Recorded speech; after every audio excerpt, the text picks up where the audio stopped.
Hey guys, there's a lot going on in the world right now. Life as we know it is pretty quickly changing here in the States at least, and I'm sure a lot of you around the world are being impacted by just the uncertain times and just everything going on right now. So I just wanted to get on here really quickly and kind of in a bit more of an informal way, just talk and share how I'm approaching these uncertain times, this like time of crisis, and just kind of give you guys some encouragement of some things that you should be doing during this time and things that you shouldn't be doing, things that are going to be counterproductive to your mental health and personal well-being. So with that kind of in mind, here's what's been on my mind. First off, I think that the most important thing we need to do is to just kind of get grounded and remember the big picture here. Yes, the immediate day-to-day of our lives can seem a bit scary, but the big picture behind this is that we're going to get through this. Humanity as a whole is so resilient, and I have 110% confidence that even though this current situation that we're going through might be difficult, we'll get to the other side and things are going to be okay. So first off, we're not going to go crazy, and that involves the going out and buying 50,000 rolls of toilet paper that you're never going to use. There's a huge difference between healthy planning and an overreaction where we're just going out into a grocery store and buying everything that we possibly can think of just because we feel like we should.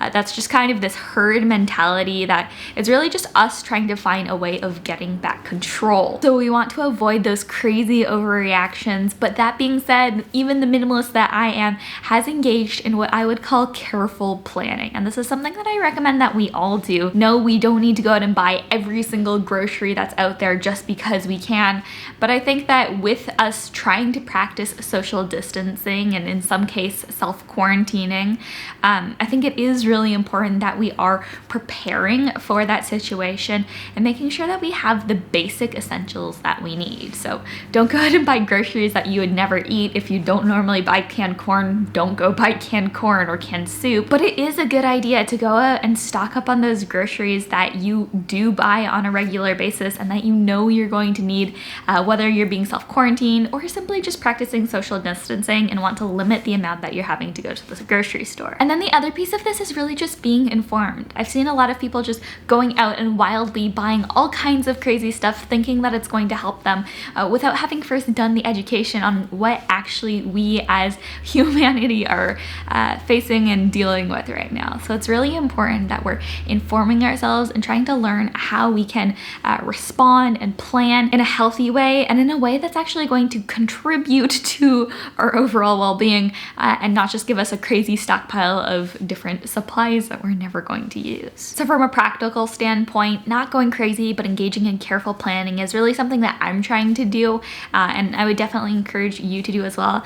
But I also wanted to touch on the social aspect of this right now, and I'm definitely somebody who is emotionally impacted by the things that are going on around me. I definitely shed a tear with the wildfires in Australia earlier this year, and I have been definitely brought emotionally low. I've just kind of felt a little bit more subdued lately, just with everything that's going on in our world right now. And so this is something that I'm trying to practice, and I just want to encourage you to do as well. And it's just to focus on the relational aspect of this as we're practicing social distancing, as we're staying at home more, working from home, and just not really engaging in a lot of social activities.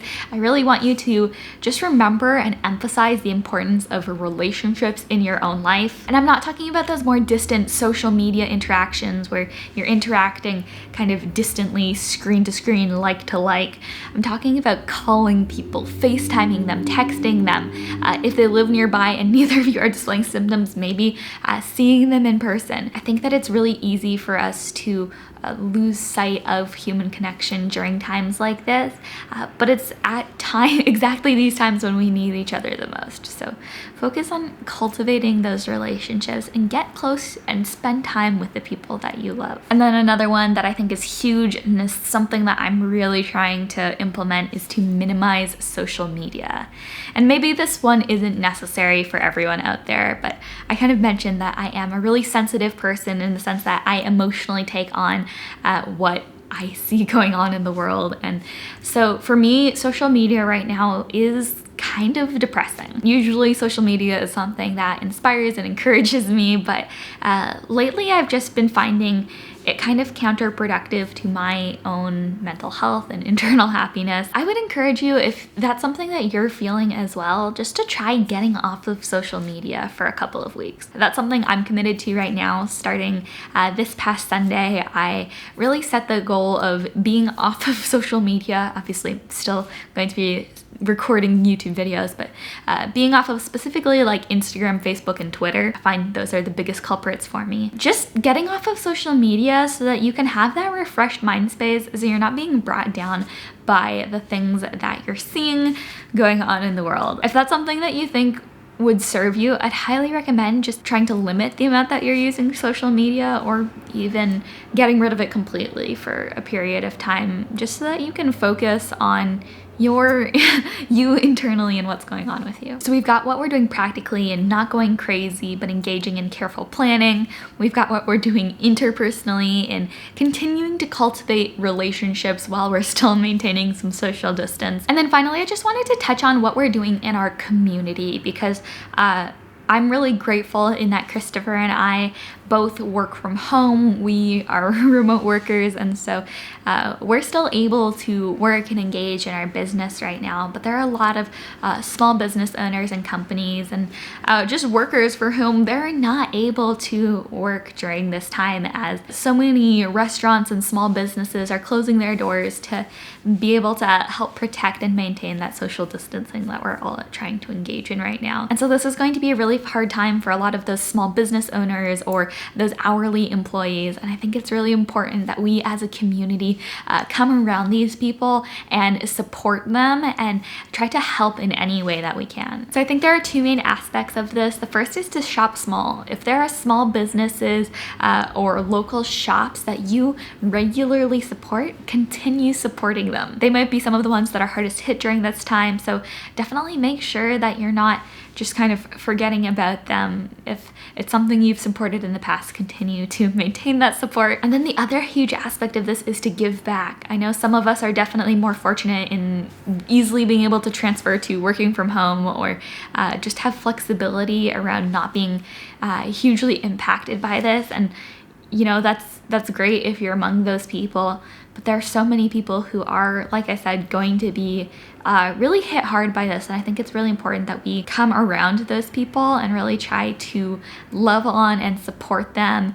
in any way that we possibly can. I know we have a friend who might be coming to stay with us for a couple of weeks, and our local church is actually partnering up with the middle school by us to be able to hopefully provide meals to families who won't necessarily be getting them while kids are out of school for a longer period of time. We want to make sure that they're still being able to be fed. And there are so many things that you can do to really make a difference, give back, and really just come around your local community to be able to support them and love on them during this time. Just want to encourage you to do that. You can make such a big difference. And I think if we're all coming around each other and supporting each other in that way, we can get through this. We really can. It's definitely unprecedented times that we're entering, guys, but I think that this can be a great opportunity for all of us to learn and grow. I know that I'm really excited in some aspects just to be able to have some extra time to dive into some books that I've been wanting to read, to do a deep cleaning of our house and maybe some decluttering. And yeah, I want to take advantage of this time, and I want to encourage you to do the same. So I'm going to try to post a little bit more often, since I know I'll definitely be at home more, and I'm guessing you may as well. So hopefully I'll have some extra content coming your way soon. But I just wanted to jump in here and just share some kind of honest and raw thoughts with you guys. This definitely isn't going to have the production of some of my other videos, but yeah. I want to talk to you guys though. So hit me up in the comments. Let me know, what does life look like for you right now? How do you prep for uncertain times like this? Let me know that in the comments below. I would love to hear from you guys. And yeah, I think that's everything for today. I'll see you down in the comments. Thank you so much for watching. Thanks for being here with me today. I love you guys all so much.